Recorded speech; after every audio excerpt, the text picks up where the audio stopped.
Hey everyone, and welcome back. Happy Sunday. I'm glad to be back live here with you through Facebook, and whether you're watching on Facebook Live here with me right now, or maybe you're watching this on YouTube, either way, thank you for being a part of this. And if you are watching on YouTube, please take just a moment to subscribe to my YouTube channel, because it not only helps me out, but it helps me to reach other people and helps them to find me. So hopefully you'll do that. And such beautiful weather here in California today. We've been having lots of rain. So no matter where you are, hopefully you're having great weather. I wanted to announce that I still have one seat left for my it's Sunday, May, I think it's 6th. Might be the 5th. I should know this before I announce it live on the air, but I have one seat left for my angel party. And if you're not sure what an angel party is, I do have a YouTube video on angel parties, group readings, and gallery events. So that is coming up. Also, if you are in Miami area in Florida and you're ready to dive in with the level 1 course, I have a video out on my level 1 course. And you're in Miami, jump in, because I will be there in June. June 23rd and 24th is the level 1 Developing Your Intuition course, and I will be doing a gallery event that Saturday night on June 23rd. So I'm excited about that, to reach out to people in the Miami area. It'll be a lot of fun. I also have my level 1 Developing Your Intuition course again here coming in July in Santa Clara.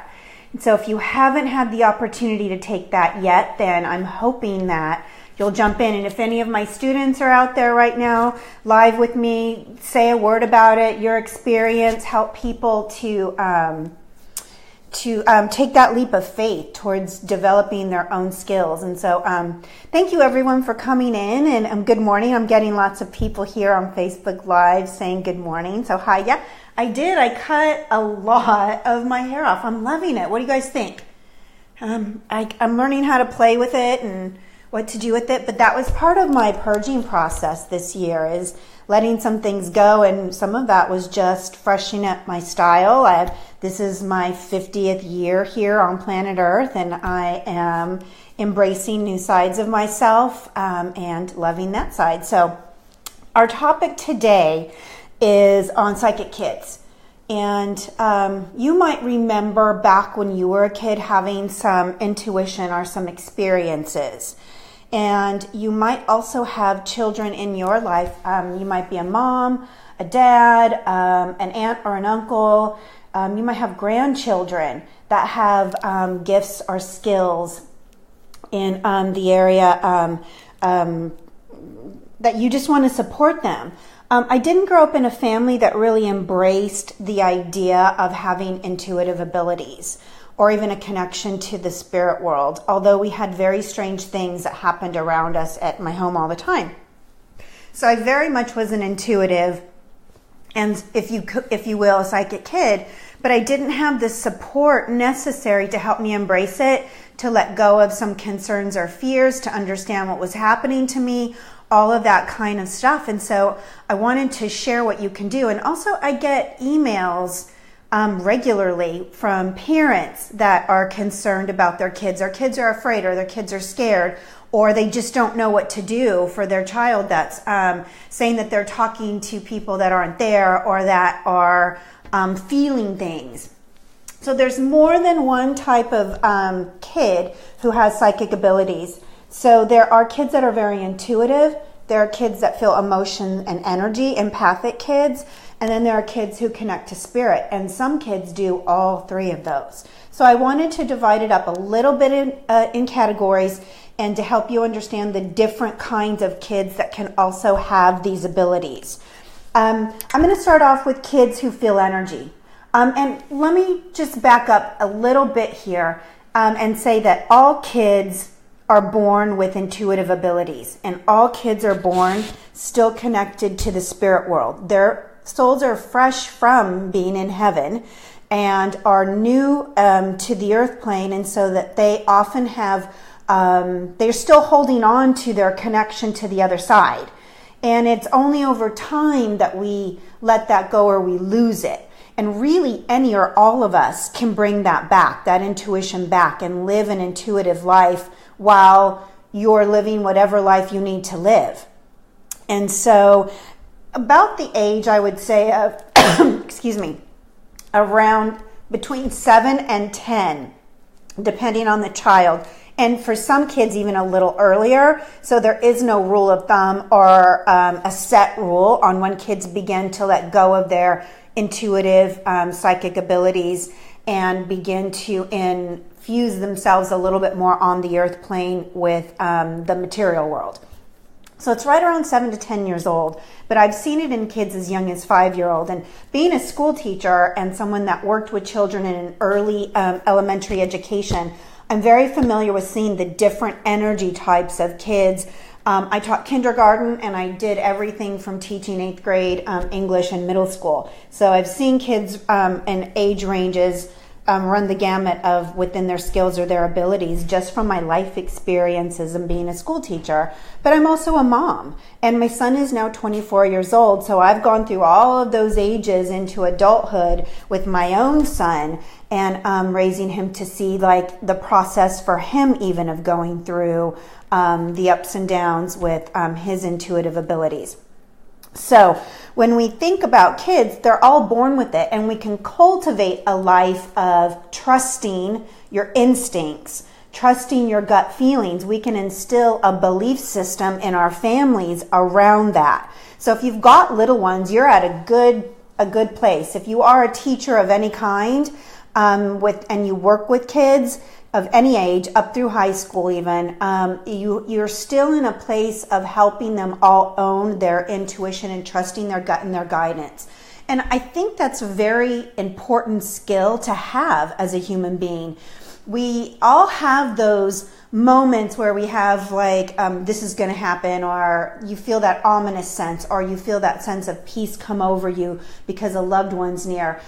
We all can sense that, but we discount it, or we ignore it, or we push it aside. And when we start to embrace that more, our life feels more balanced. It feels more connected to things and people, and we feel happier. Anybody dealing with depression, working on your intuitive skills always helps. It doesn't mean that it's going to be like a quick fix. You know, it's something though that also always promotes like wellness and balance. So why don't we start with that with kids? And all kids are born this way. We want to help them stay and hang on to it. So families can do things like helping their kids trust their instincts, trusting their feelings on things, asking them what they're feeling on things. So I'm going to get into the different types. And the first type that I want to talk about of kids that have abilities, or kids that feel energy. So when anything's wrong in the family, this kid will often feel it. They're usually the first kid in the family to get sick.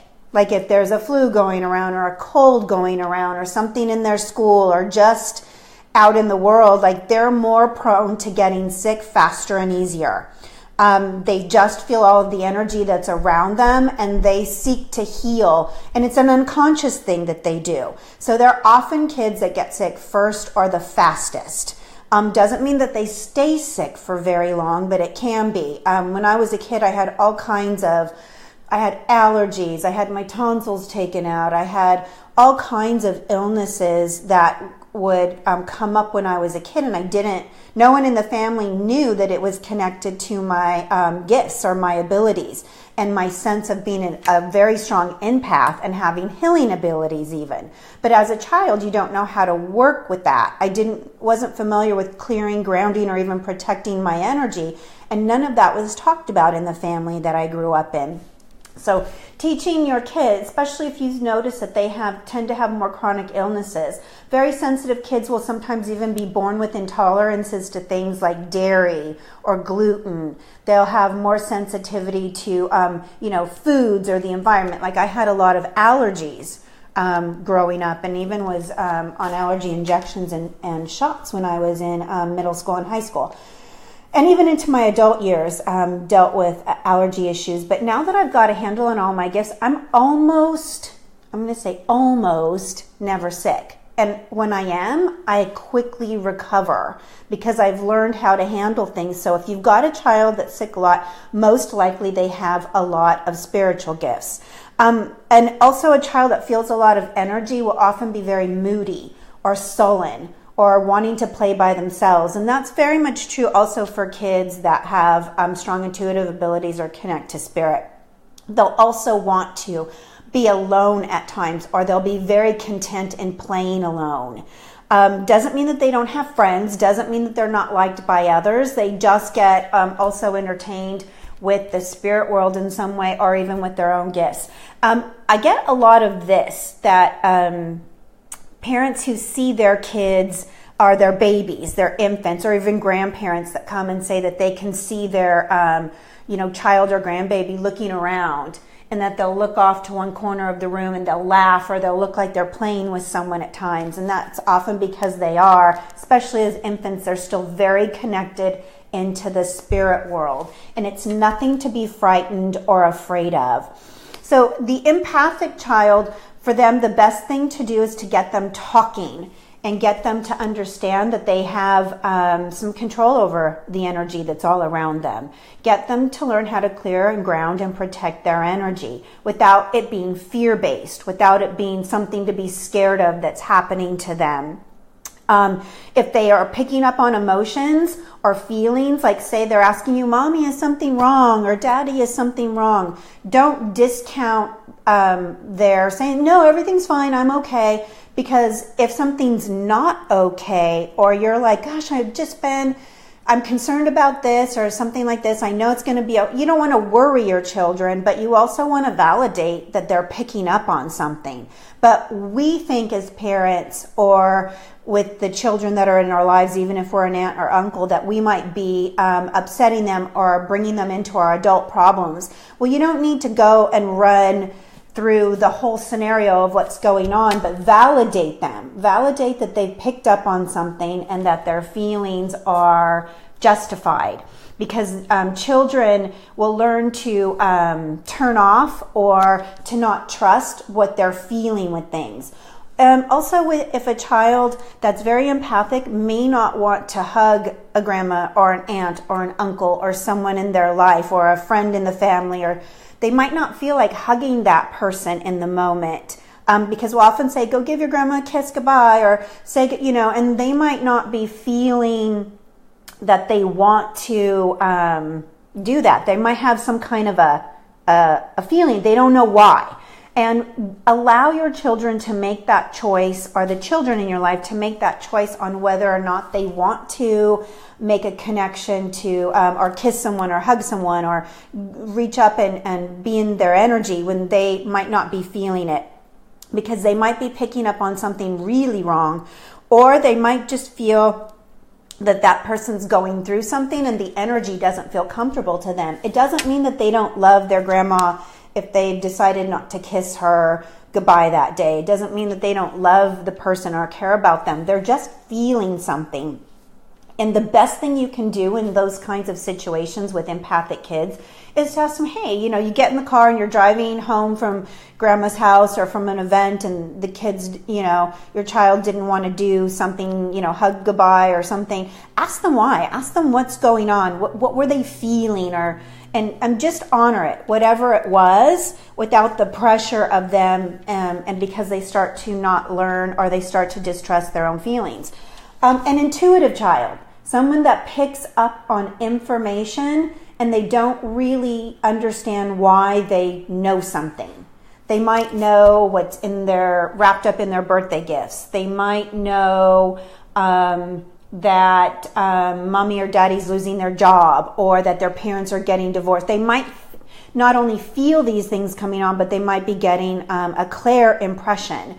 And by clair, I mean like clairvoyance. They might be seeing images or things that are going on. They might hear things, which is clairaudience. They might be clairsentient, where they're feeling into what's going to happen and they just know it, or claircognizance, which is just knowing. So they might be picking up on intuitive information that way. Now, an empath can also pick up on intuitive information that way, or an intuitive child might pick up on the energy that way as well. It can very much lock in and coordinate with one another. And you want to make sure you're very honest with intuitive children. So with my son, he is extremely intuitive. I say he has a very strong BS meter. He's always going to feel into it or know when someone's lying to him. And so one of the things that I did very instinctively, and because when he was very little, I hadn't embraced my gifts yet, myself even. And so with him, I never taught him to believe in Santa Claus. I told him that Santa Claus wasn't real, but it was something other kids did, and he really respected that. He didn't walk around telling his cousins or his friends at school or other things that Santa Claus wasn't real. He just knew, and he also knew, because I explained it to him, why that we were going to play Santa Claus, and he would maybe get gifts from family members that said from Santa on it, but we knew Santa was real. And I said, but what is real are angels. God is real. Jesus walked the earth and is there for us to help guide us through our lives as well. And it wasn't till he was older that I also understood about guides. But even I understood about the angels when he was very little, and I was very clear with him that the Easter Bunny wasn't real, the Tooth Fairy wasn't real, Santa Claus wasn't real. I wasn't willing to lie to him because he would know it, and I could instinctively feel that it was going to be a disconnect for him when he was older, or lack of a trust factor here with me. And I'm not saying that it's a bad thing for you to teach your kids to believe in Santa Claus or your grandkids or whatever children are in your life. It's not a bad thing. You have to know the child. And I knew my son, and I knew he just from the time he was 2-3 years old, knew that if he was going to the dentist, I was going to tell him the truth. If he was going to whatever it was, I was going to have to be honest with him and tell him the truth, and that we were going to handle these things head on if it was something that I was taking him to, like to the doctor, that wasn't going to be pleasant, but that we were going to get through it and he was going to be okay. And working from that very honest perspective with him really worked. And that's what works with intuitive kids. You'll notice them in your life because they will know things before it happens. They'll say little things that they just know.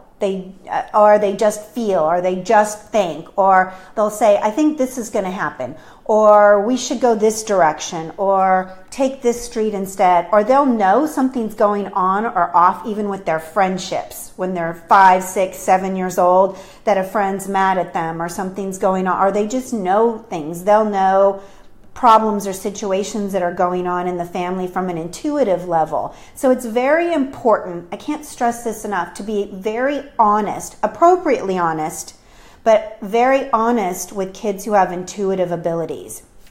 And then we have kids who are connected to the spirit world. They're little mediums.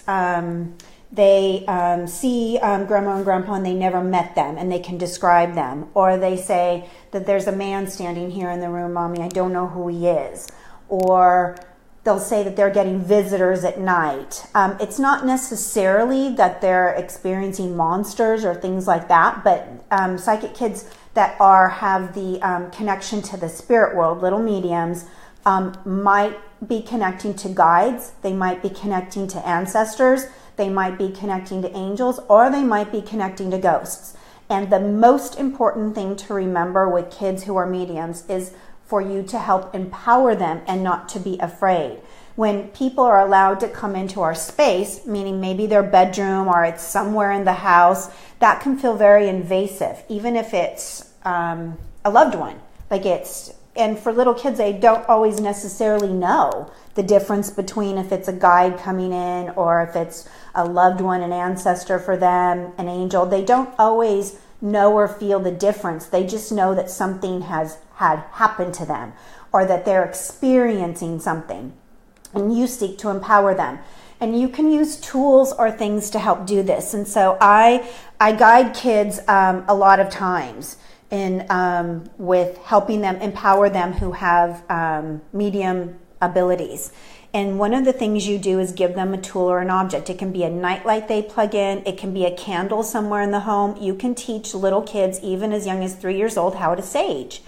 And it's not that the candle is magic or the nightlight is magic or that the sage is magic. It's that you're helping them use a tool to empower them, to take back their power, or even to control the environment. And when you're lighting the candle, say you're going to use a candle to help empower these kids, then with that candle we say a prayer and we're setting an intention, and you're teaching them very young, without having to explain what intentions are, how to set an intention and how to take back their power, and then whatever they need to say. And hopefully you'll teach, if you've got little kids like that you teach them to be respectful but firm. And so I've even taught kids to stamp their foot and say, I need you to leave. Get out of my home. Get out of my room. And as you light the candle, they say a prayer, whatever the family's preferences on their prayer, whether it's a prayer to God or to Buddha, or you invoke Jesus, or you call the angels forward. It really doesn't matter. It's a family preference on how you want to also take that intention forward with the act of prayer. It's very empowering. I love teaching kids how to sage, but like I remind parents, you're not going to let your kid walk around with burning sage on their own. You find a way to do it that works for your family, and you do it together. So anything you light, like candles, or say you're doing frankincense and myrrh, which I want to encourage you to go and watch my YouTube video on clearing your home. And because this is probably that clearing video, and getting your kids involved who are little mediums or even intuitives, to start teaching them that there's things that they can do spiritually to help them live a balanced and healthy life. The number one important thing is don't scare them and don't put them in fear. Get them talking about it. I know that some of you had experiences like this too, and somebody writes here, April writes, I did the exact same thing and I didn't feel one bit guilty about it, but got some flack from my family. Oh, from probably teaching your kids how to empower themselves, right? To clear the energy and be empowered and not be afraid of their gifts. Let me see if I can see more. Being super honest. Oh, I think you're, April, talking about like the Santa Claus things and stuff like that. Good for you. Yeah, you're going to get flack from your family, but you have to trust your instincts as well on making that the right thing. All right, questions about how to help these kids, some kinds of issues. Let me just talk about some of their strengths. The strength, if you cultivate this well in your intuitive child, is that they're going to be safer in the world. They're going to be more safe. They're going to have a better sense of themselves in the world.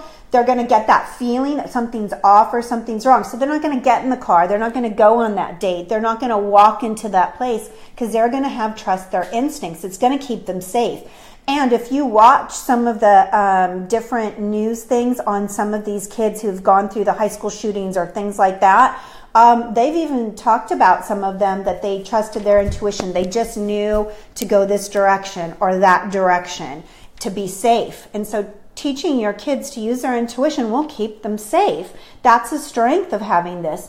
Another strength is that you live a more balanced, open life. You're more accepting of other people. You're loving, you're caring. You do better self-care for yourself oftentimes when you learn properly, and you're taught in a family that these gifts are to be honored. They often live a very balanced, healthy life. They don't accept people in their lives that are going to mistreat them or abuse them when learned properly.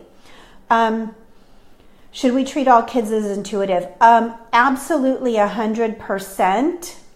All kids up to a certain age where you start noticing. I don't ever think it's a value to push on someone, training a kid to be an intuitive or a psychic or a medium if they're not interested. And I've worked with some kids that when they were young, early teenage years, to have them turn into 16, 17-year-olds who kind of step away from everything. Like, they have very strong gifts, but life, and they should experience life. Treating them all as intuitive means that we're also going to be living a life ourselves that infuses that sense of love and respect for not only the spirit world, but our own emotions and feelings and our well-being. So I think that's important to walk through life, treating everyone as intuitive and your own skills as intuitive. Doesn't mean you have to give other people readings just because you're intuitive or just because these kids are psychic or medium. If I didn't fully answer that, Dawn, let me know. All right, Tanae says, my nephew is a medium. He has told his needed counseling by a teacher when he was younger.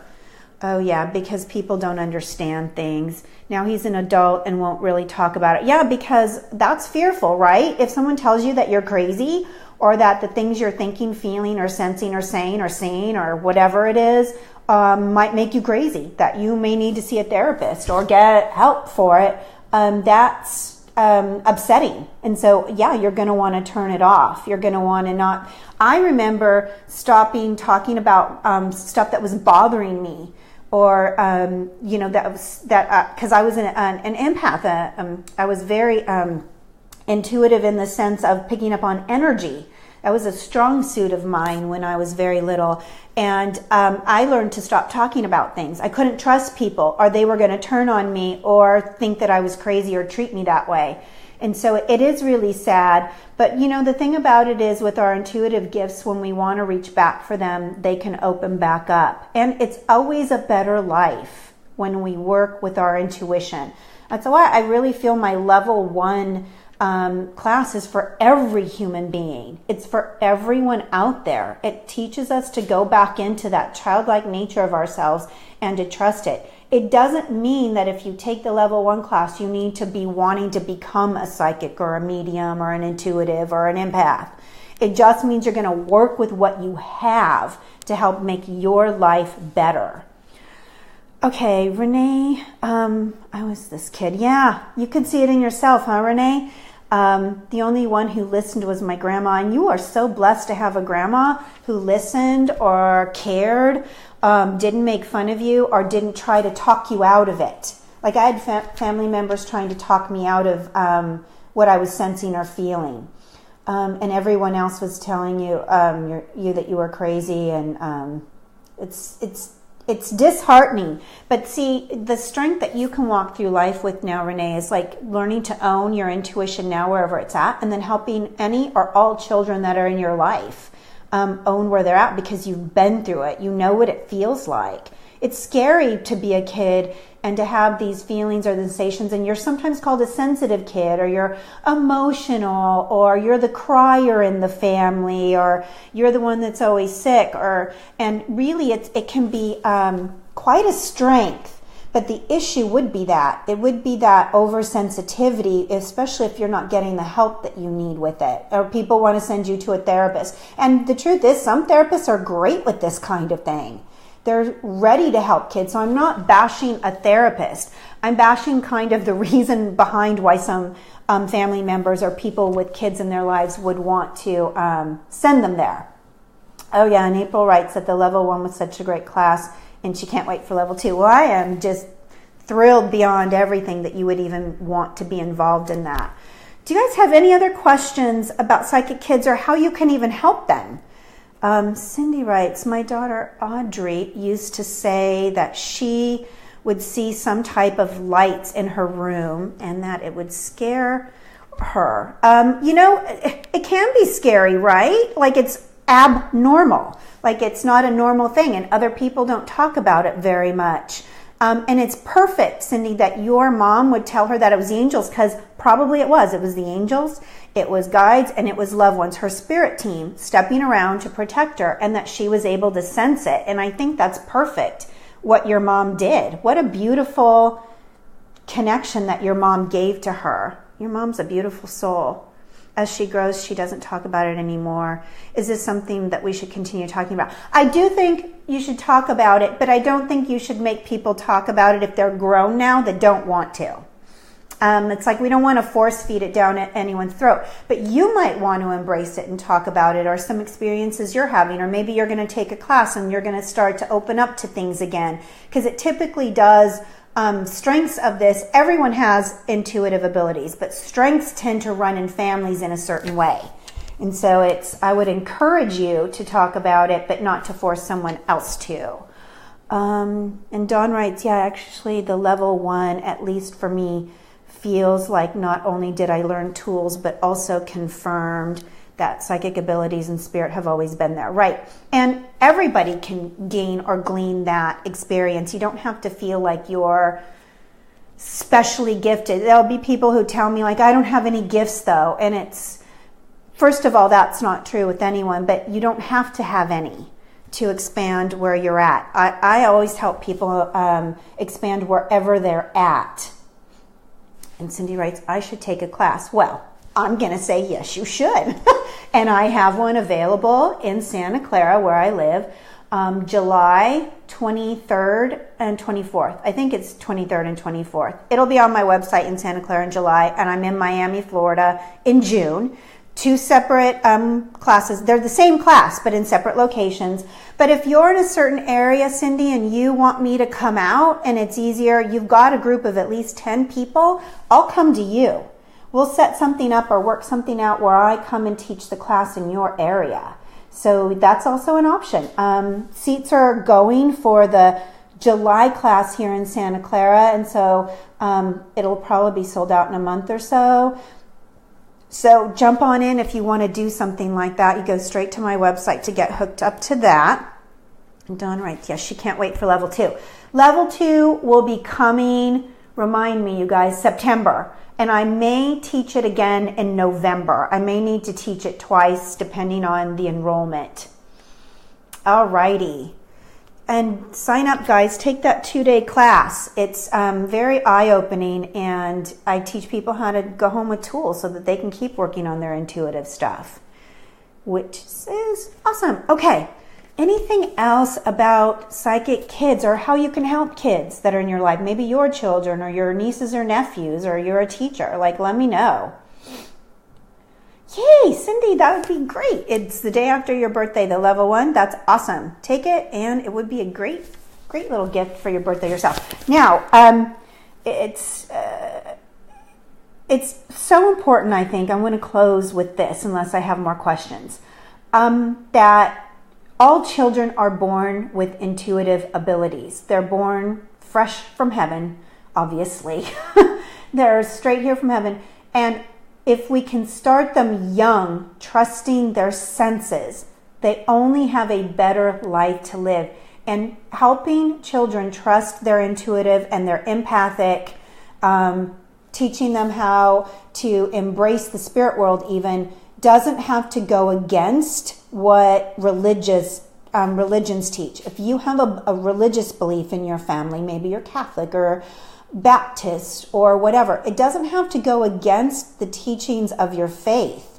And that's what I want to stress here at the very end, that teaching kids to trust their instincts, if you want to approach it from that level, is only going to benefit them throughout their entire and whole life.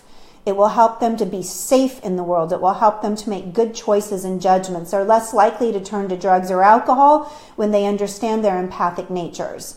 So I want to put that out there, and I hope that all of you do that. Don't forget, if you're watching here on YouTube later, that I please hope that you subscribe. More videos are coming out. Also, put down in the comments for me, whether you're on Facebook Live right now or on YouTube, some ideas for some more videos. I've got several videos out there on your spirit team, on angels, on guides, and our loved ones in heaven, signs from heaven. There are lots of videos on my channel out there for those different things. Even I have a whole series on developing your own intuition at home. So I want to encourage you to watch those as well, but also give me some ideas that you would want to hear about. And I can just really fine tune it. If it's something really specific that you want to know more about, then let me know. All right, everyone. Happy Sunday. I know we're wrapping up March here very quickly, which is already hard to believe. Remember, this is the year of letting go, of purging, releasing things. Clean out your closets and your drawers. Surrender some of your hair, like I did, if you need to. But this is a year for letting things go, because as we do, we're going to come into the next few years where we get major benefits from that. All right, with a lot of love, I'll see you soon. I'll be back next Sunday. Take care. Bye-bye.